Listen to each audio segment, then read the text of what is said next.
Doi în liniște vă spune bună dimineața din orașul unde pot spune că am copilărit. 7 ani din viața aici am pierdut. Tocmai ce am fost până la poștă că a trebuit să depunem un plic. Astăzi o să mergem la ceva amanete. Apoi o să mergem să vă arătăm ceva senzațional în zona asta de munte. Să vedem ce găsim.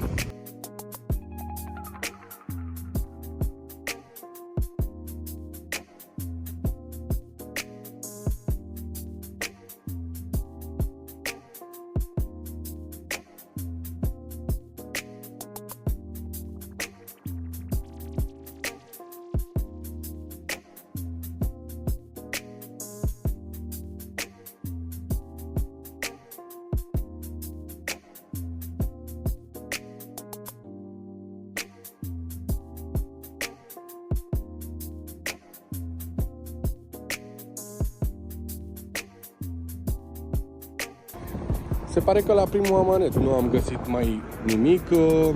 Nu știu de ce, dar vremea nu prea vrea să țină cu noi și vântul bate destul de tare. Să sperăm că nu o să pună ploaia mai tare și o să putem să filmăm și o să vă arătăm cum este orașul unde am copilărit. Aici e zona de centru și vreau să vă spun că acolo la pub-ul ăla eram eu DJ. Și un pic mai jos este încă un pub unde eram tot DJ, pentru că aparține de același patron. Între timp aici s-a deschis un magazin.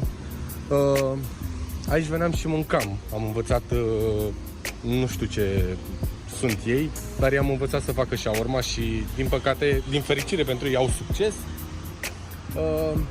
Aici s-a deschis un magazin românesc, european. Iar acolo este magazinul unde mergeam tot timpul să-mi cumpăr mâncare pentru muncă.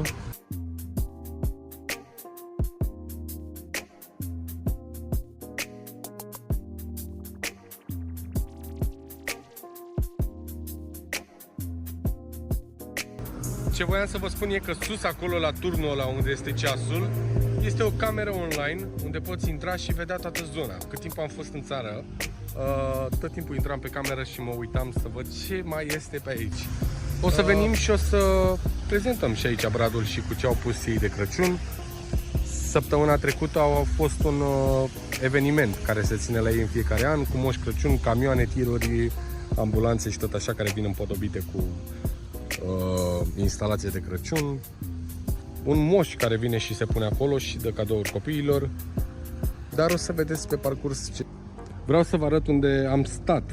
Prima dată am stat acolo sus la geamurile alea. Apoi ne-am mutat aici într-un apartament care a fost, din punctul meu de vedere, senzațional pentru casele din Anglia. Și chiar îmi pare rău că am plecat atunci și nu am mai stat.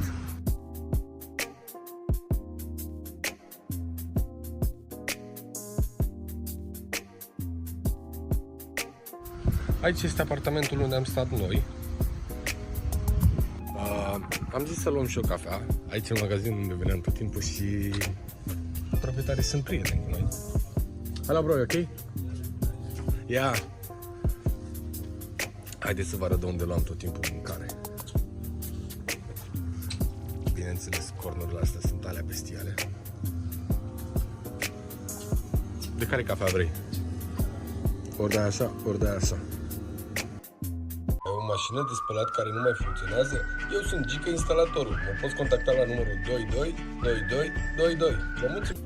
Bineînțeles că mâncarea românească există și în magazinele astea. Cel puțin condimentele.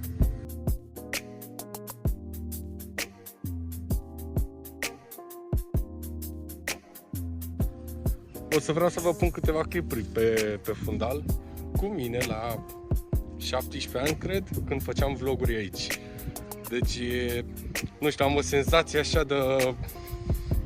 o nostalgie de asta, când mi-aduc aminte că veneam pe aici și filmam tot timpul.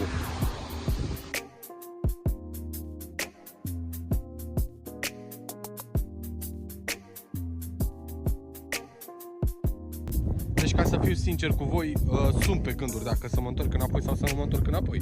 Pentru că, efectiv, nu mai simt mâinile. Uitați-vă la ea ce mâini roșii are. Să nu ziceți după aia că nu ne-am îmbrăcat gros. Uitați-vă la mine, sunt micul Grinch. Deci sunt îmbrăcat foarte gros. Da? Adică sunt groși rău de tot.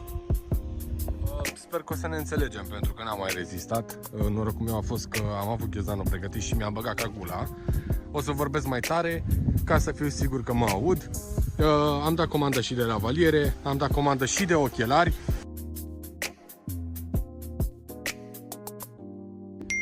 Să fiu sincer cu voi, am stat 7 ani aici, am frecventat zona asta, dar niciodată n-am luat-o pe poteca asta pe aici. Nu prea suntem pregătiți de așa drumeții. O să mergem cât putem și cât simțim că e ok pentru noi.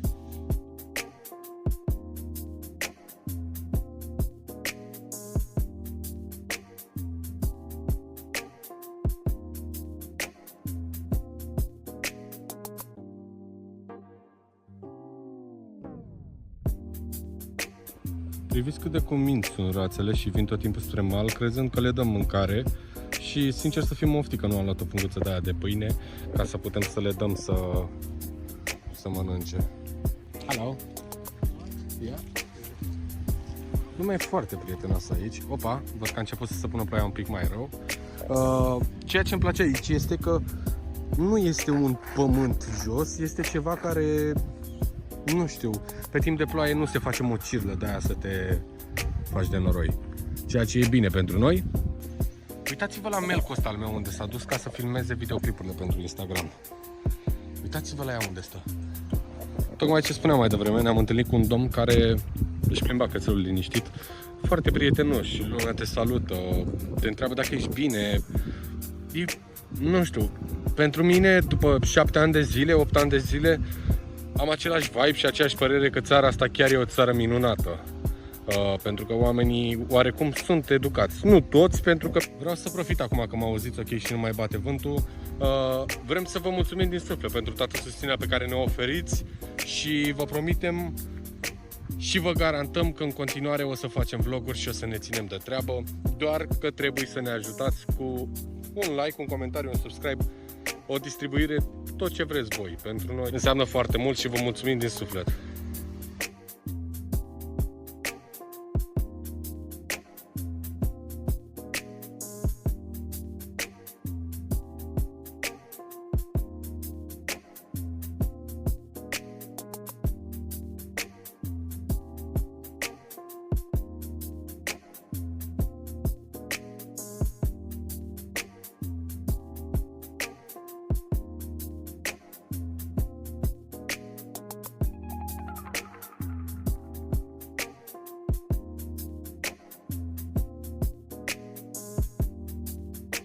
Dacă mai țineți minte ce vă spuneam în vlogul de ieri, dacă nu strângi după cățel, amenda este de 80 de lire.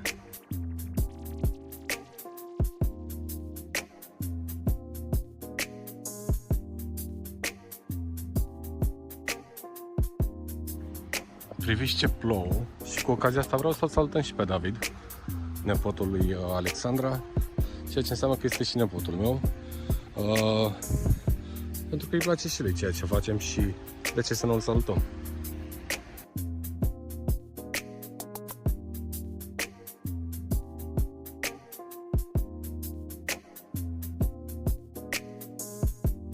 Aici, dacă puteți observa, este o cisternă pentru tren din anul 1964. Glumesc, chiar nu știu de când este. Ideea e că e de foarte mult timp aici. Nu știu care e scopul ei. Dacă vreți să vedeți, puteți să citiți pe acest panou, să puneți pauză la clip. Nu m-am informat și nu vreau să vorbesc prostii. Priviți cum se vede orașul.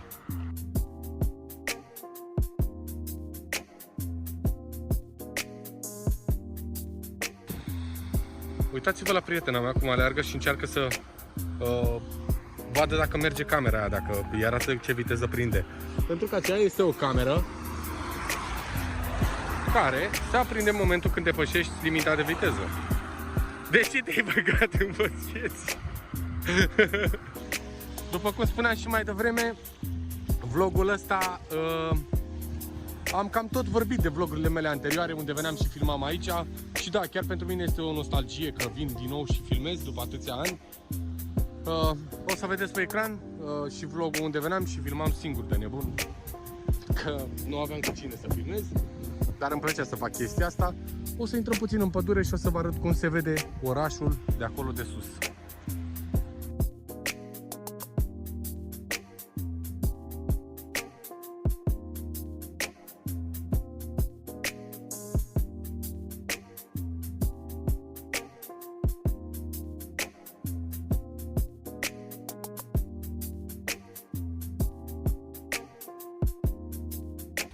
Priviți cât de frumos se vede și cât de excludem faptul că le-am jeperit rău de tot.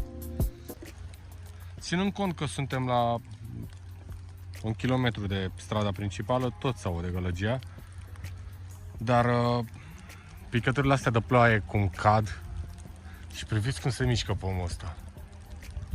Nu știu dacă vedeți, dar e ceva ce pe noi ne relaxează și e super mișto.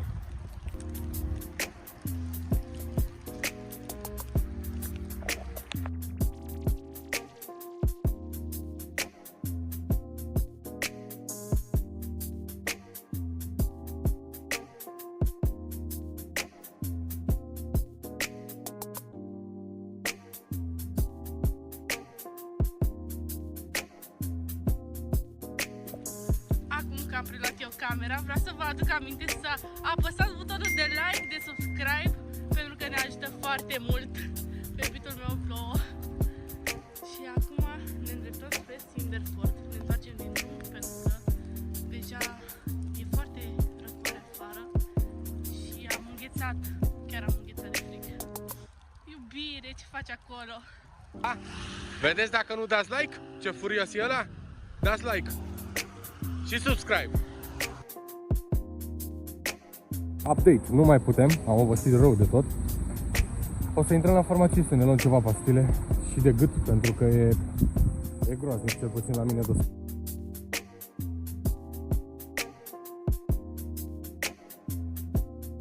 Noi am fost Dă-i liniște! și vă mulțumim din suflet pentru toată susținerea. Ne auzim la următorul episod.